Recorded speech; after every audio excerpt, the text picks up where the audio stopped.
अस्सलामुअलैकुम। Welcome to option gynaecology. आज हम का जो हमारा टॉपिक है वो न्यू यूनिट पर है, ऑप्स नर्सिंग का, ऑब्स्टेट्रिकल नर्सिंग का यूनिट 2, कॉम्प्लिकेशंस ऑफ पेरिपेरियम।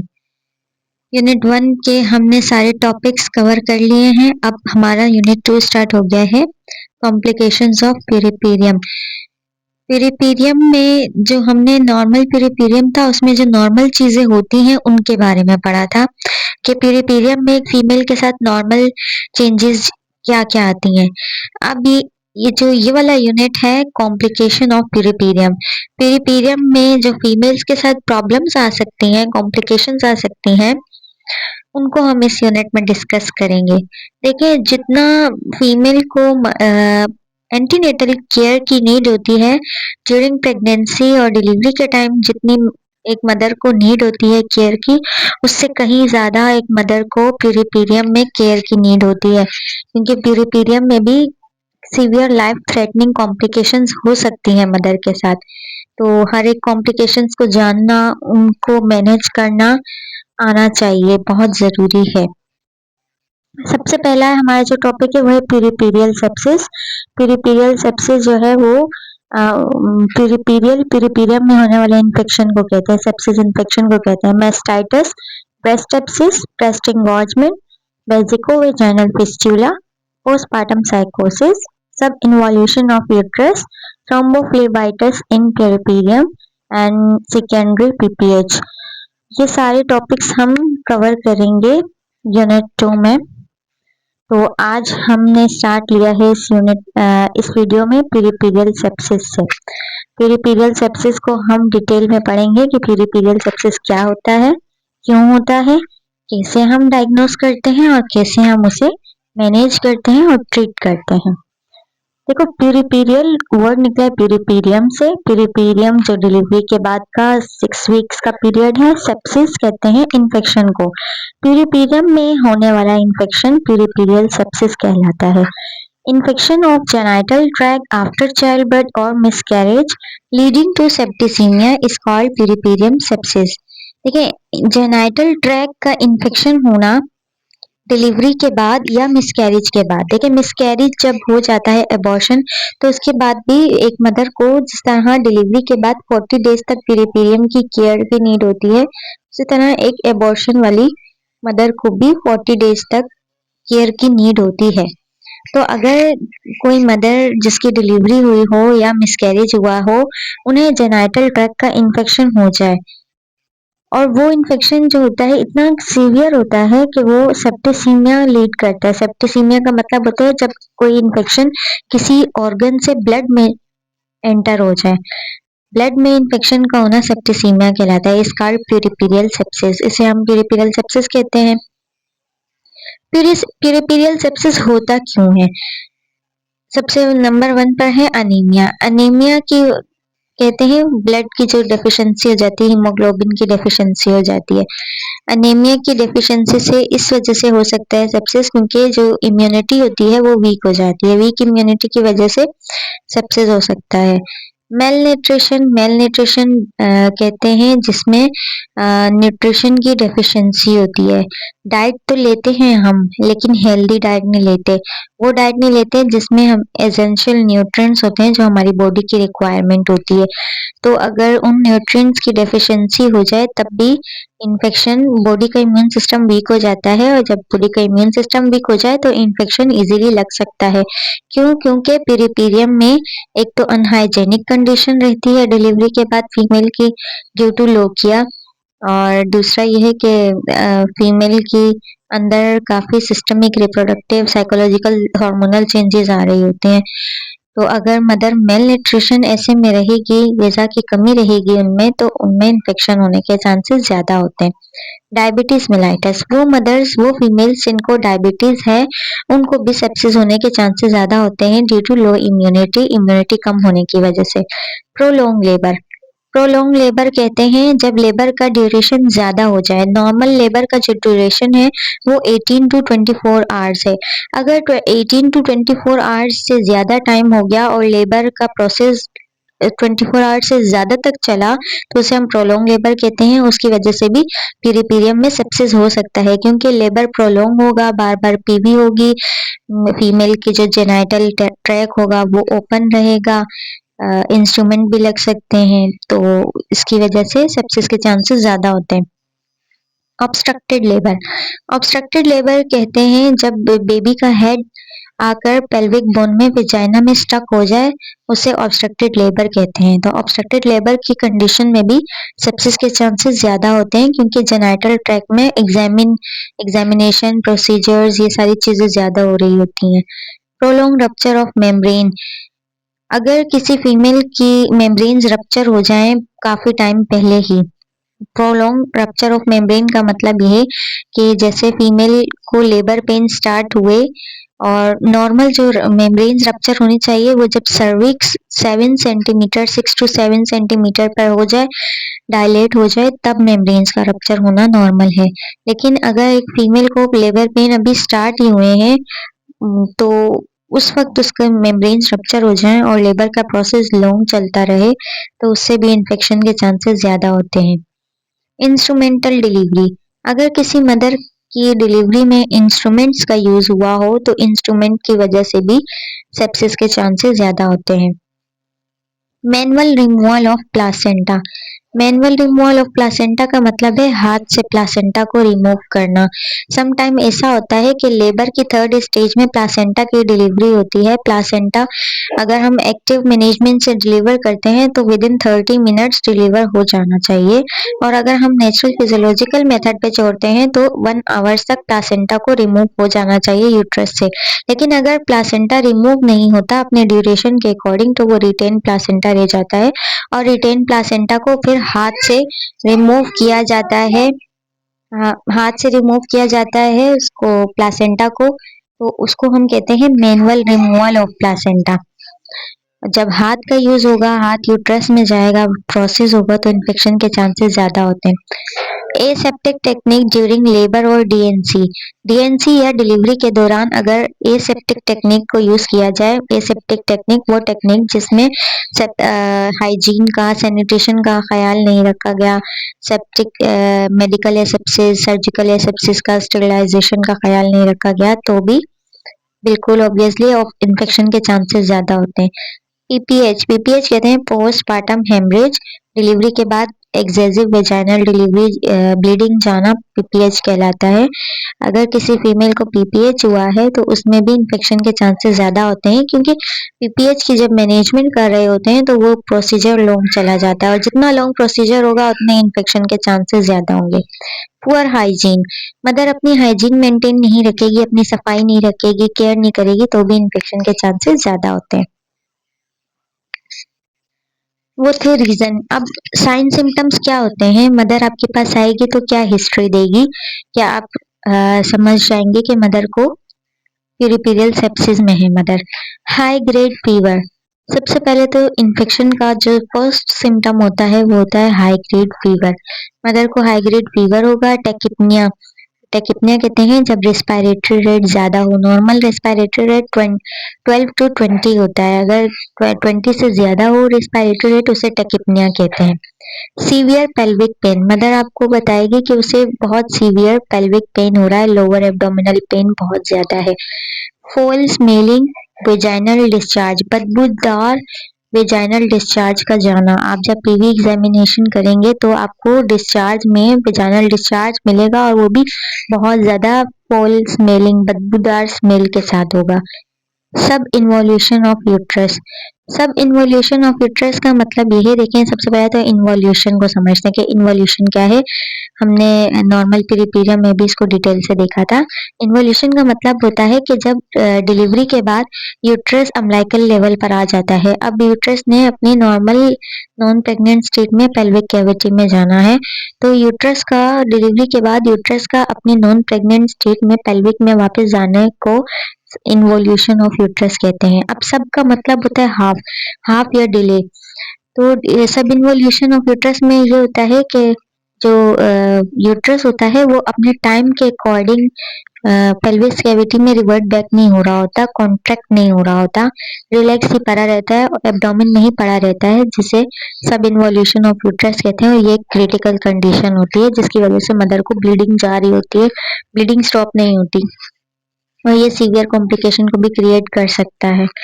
टेकिकार्डिया सब अच्छा, ये एक साइन सिम्टम में आता है, एक साइन है। कैसे साइन है? जब आप मदर को एब्डोमेन को पल्पेट करेंगे, आपको यूट्रस जो है वो एब्डोमेन में मिलेगा और बिल्कुल सॉफ्ट सॉफ्ट सा होगा। जो नॉर्मल यूट्रस होता है, जो होना चाहिए वो हार्ड बॉल की तरह कॉन्ट्रैक्ट यूट्रस होना चाहिए। और यूजुअली डे 14 के अंदर अंदर यूट्रस पेल्विक कैविटी में चला जाता है, वो एब्डोमेन में पल्पेट नहीं होता। लेकिन सब इन्वॉल्यूशन के केस में अगर सब इन्वॉल्यूशन है तो आपको डे 14 के बाद भी यूट्रस पेल्विस में नहीं बल्कि एब्डोमेन में पल्पेट होगा और वो कॉन्ट्रैक्ट वेल कॉन्ट्रैक्ट नहीं होगा, बिल्कुल सॉफ्ट सा बल्जी बल्जी सा यूट्रस होगा। टेकिकार्डिया कहते हैं इंक्रीज हार्ट रेट। जब पल्स रेट ज्यादा हो, नॉर्मल पल्स रेट 60 to 100 होती है, अगर 100 से ज्यादा पल्स रेट हो उसे टेकिकार्डिया कहते हैं। नंबर 7 पे है ओलिगोयूरिया। ओलिगोयूरिया का मतलब यह है कि यूरिन आउटपुट कम हो जाना। जब यूरिन आउटपुट कम हो जाता है उसे ओलिगोयूरिया कहते हैं। क्यों? क्योंकि जो पेरिफेरल सेप्सिस होता है, सेप्सिस ऑर्गन डैमेज की तरफ जाता है। जब सीवियर सेप्सिस हो जाए, जब वो सेप्टिसीमिया बन जाए, ब्लड में सेप्सिस चला जाए, इन्फेक्शन ब्लड में चला जाए, तो वही ब्लड हमारे ऑर्गन्स को सप्लाई हो रहा होता है ना। तो सबसे पहले जो और तो वो जो इन्फेक्टेड ब्लड ऑर्गन को सप्लाई हो रहा होता है, तो वो ऑर्गन डैमेज कर सकता है। और सबसे पहले जो ऑर्गन डैमेज होता है वो किडनीज होती हैं, किडनीज पर अफेक्ट करता है सबसे ज्यादा। इसी वजह से यूरिन आउटपुट कम हो जाता है in case of severe septicaemia और सीवियर पेरिफेरल सेप्सिस। ये नॉर्मल जो यूरिन आउटपुट होता है वो 30 ml पर आवर, 1 घंटे के अंदर 30 ml यूरिन आउटपुट होना चाहिए, 30 ml पर आवर। ये आपको पता भी होना चाहिए क्योंकि ये एमसीक्यूज में भी पूछा जा सकता है कि नॉर्मल जो यूरिन आउटपुट है वो कितना होता है, तो 30 ml पर आवर होना चाहिए। अगर 30 ml से कम आ रहा है यूरिन आउटपुट तो इसका मतलब कि organ damage, kidney renal dysfunction की तरफ इंडिकेशन हो रही है। ये थे साइन सिम्टम्स जो इंडिकेट करते हैं कि मदर पेरिफेरल सेप्सिस में है। सबसे आपको मोस्ट मार्क्ड जो सिम्टम है कंफर्म कर देंगे वो हाई ग्रेड फीवर, फोल स्मेल, वेजाइनल डिस्चार्ज और सब इन्वोल्यूशन ऑफ यूट्रस आपको मिलेगा।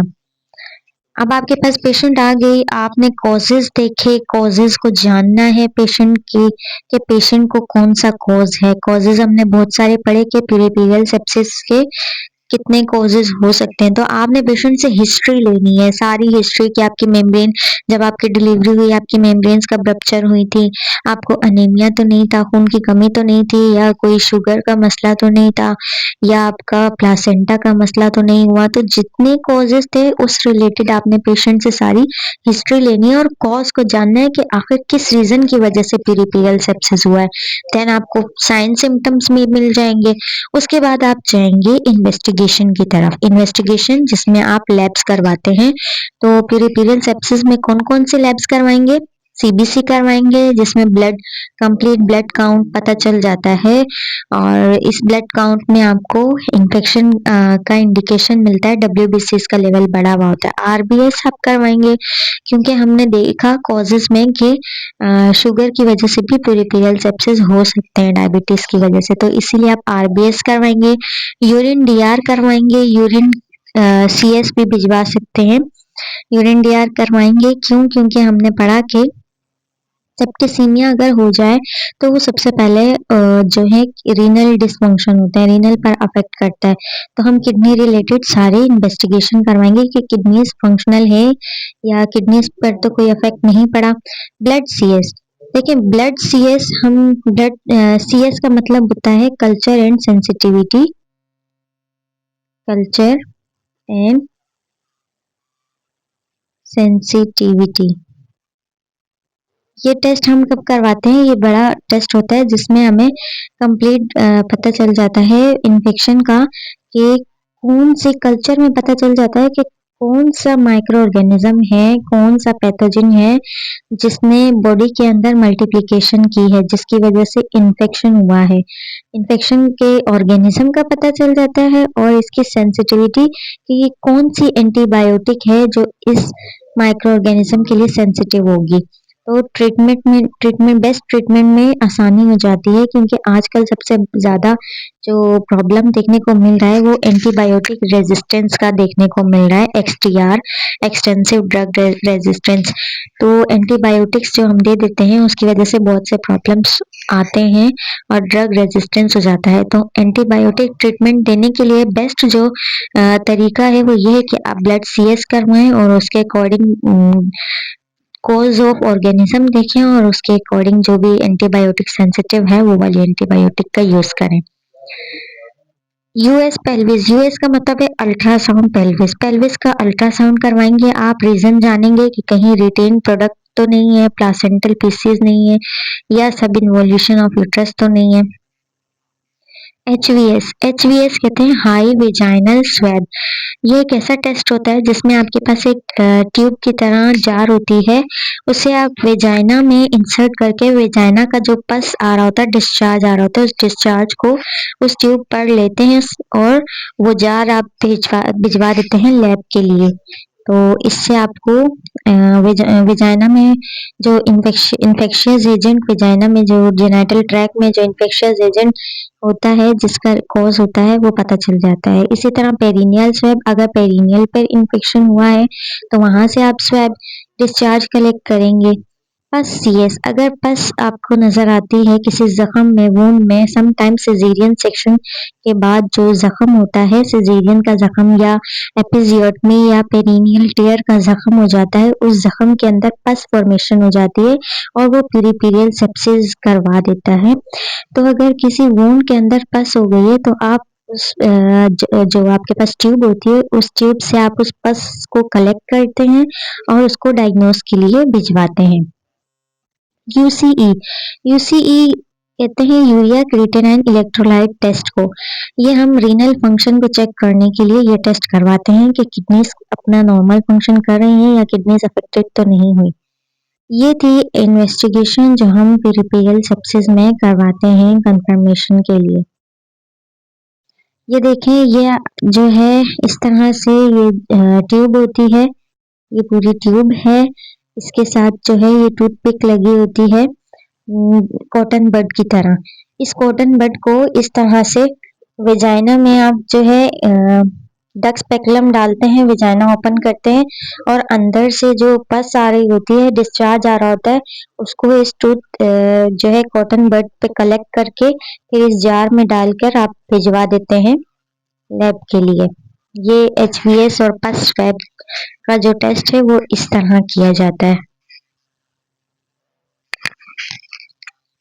हमने इन्वेस्टिगेशन भी देख ली, कौन सी इन्वेस्टिगेशन करवानी है। अब हम मैनेजमेंट की तरफ जाते हैं। एक तो प्रिवेंटिव मैनेजमेंट और क्यूरेटिव मैनेजमेंट। प्रिवेंटिव मैनेजमेंट का मतलब ये होता है कि अभी पेशेंट को कोई डिजीज नहीं हुई है, हम पेशेंट को कैसे बचा सकते हैं कि वो इस बीमारी की तरफ ना जाए, वो प्रिवेंटिव मैनेजमेंट कहलाती है। और क्यूरेटिव केयर या ट्रीटमेंट, क्यूरेटिव का मतलब कि अब पेशेंट को बीमारी हो गई है, अब हमने उसको ट्रीटमेंट देना है, पेशेंट को केयर प्रोवाइड करनी है कि वो ठीक हो जाए। प्रिवेंटिव की अगर हम बात करें तो पेरिफेरल सेप्सिस की प्रिवेंटिव मैनेजमेंट ये है कि आप पेशेंट को गुड एंटीनेटल केयर दें।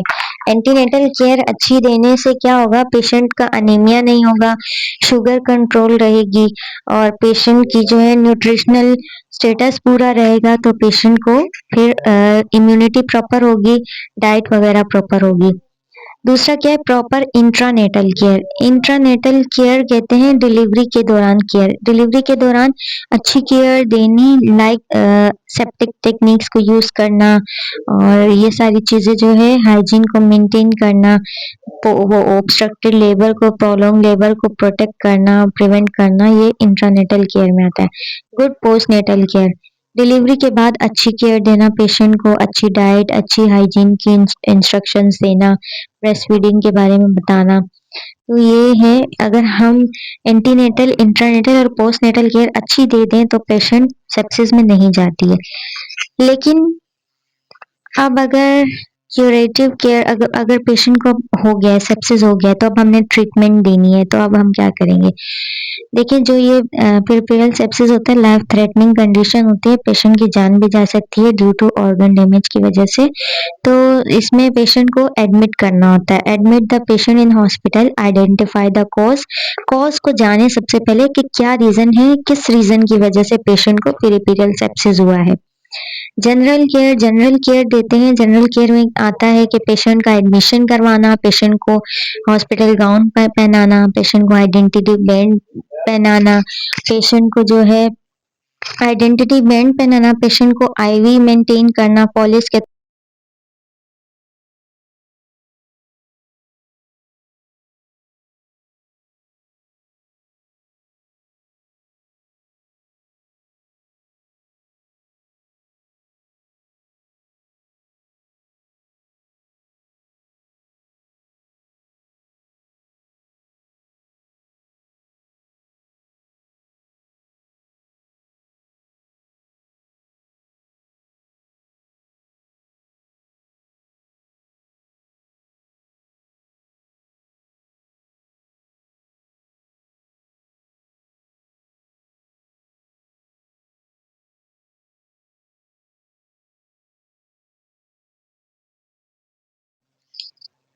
जनरल केयर का मतलब है कि जनरल केयर में हम पेशेंट को जो गाउन चेंज करवाना, पेशेंट को आईवी कैनुला करना, पेशेंट को पॉलिश कैथेटर करना, वो सारी केयर जो हम हर हर पेशेंट को करते हैं, हर बीमारी वाले पेशेंट को हम बेसिक केयर देते हैं, वो जनरल केयर में आता है।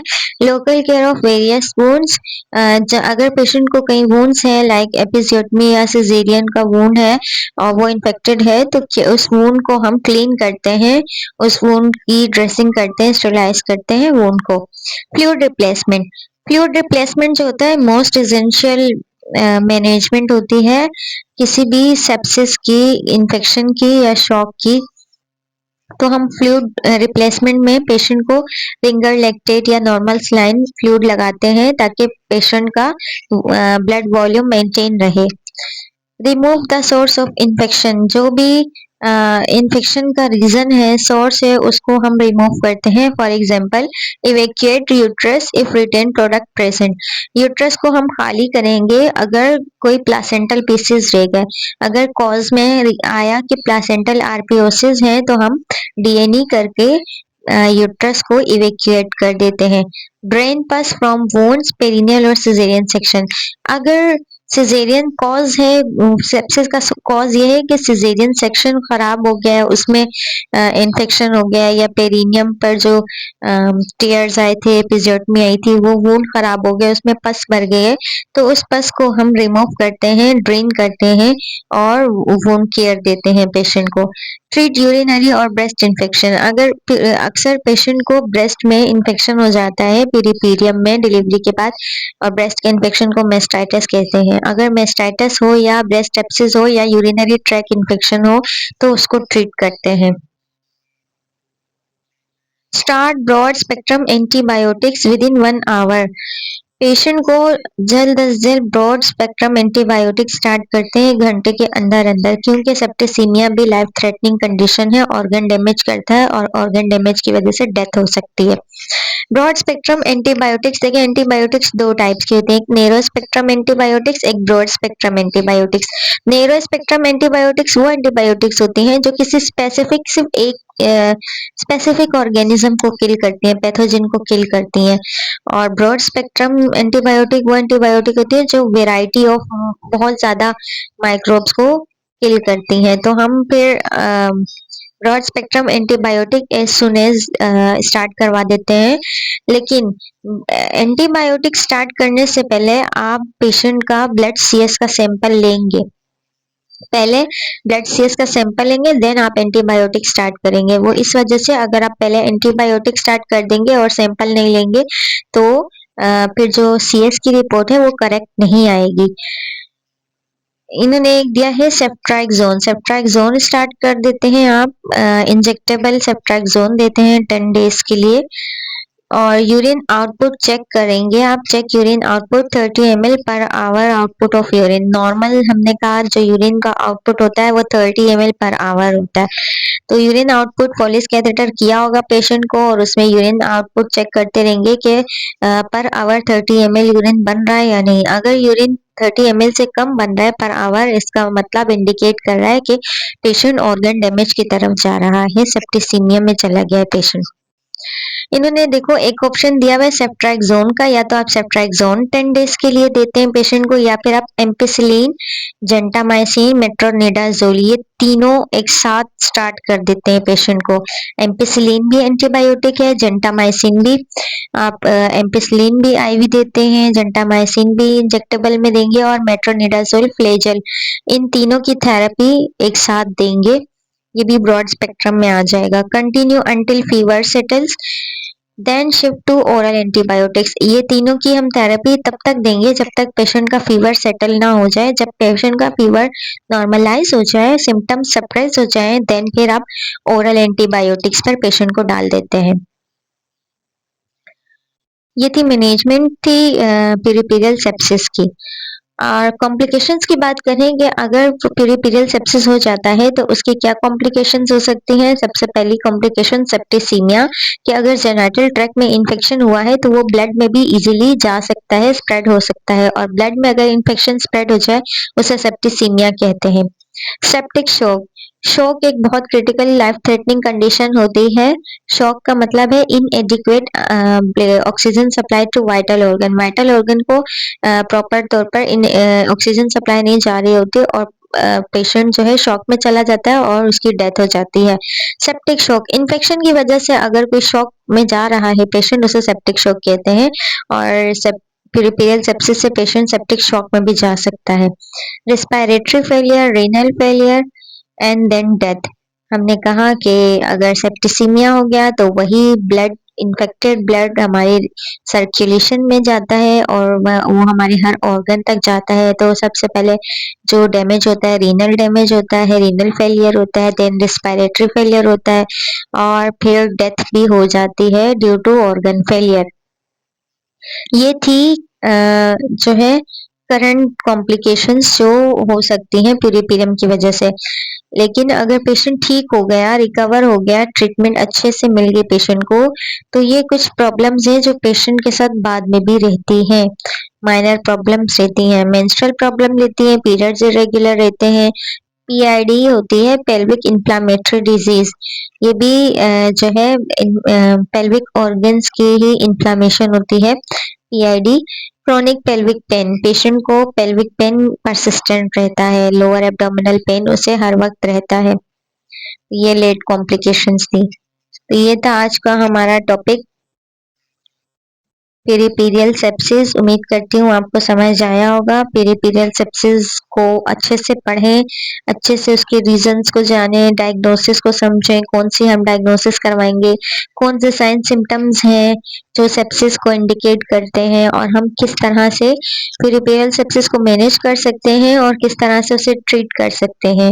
आपका क्वेश्चन है कि आपका असाइनमेंट है कि आपने इस पर क्वेश्चन लिखना है, how LHV prevent patient from peripheral sepsis. LHV patient को पेरिफेरल सेप्सिस होने से कैसे बचा सकती है, LHV का ये रोल, ये आपका असाइनमेंट है, ये आपने सॉल्व करना है।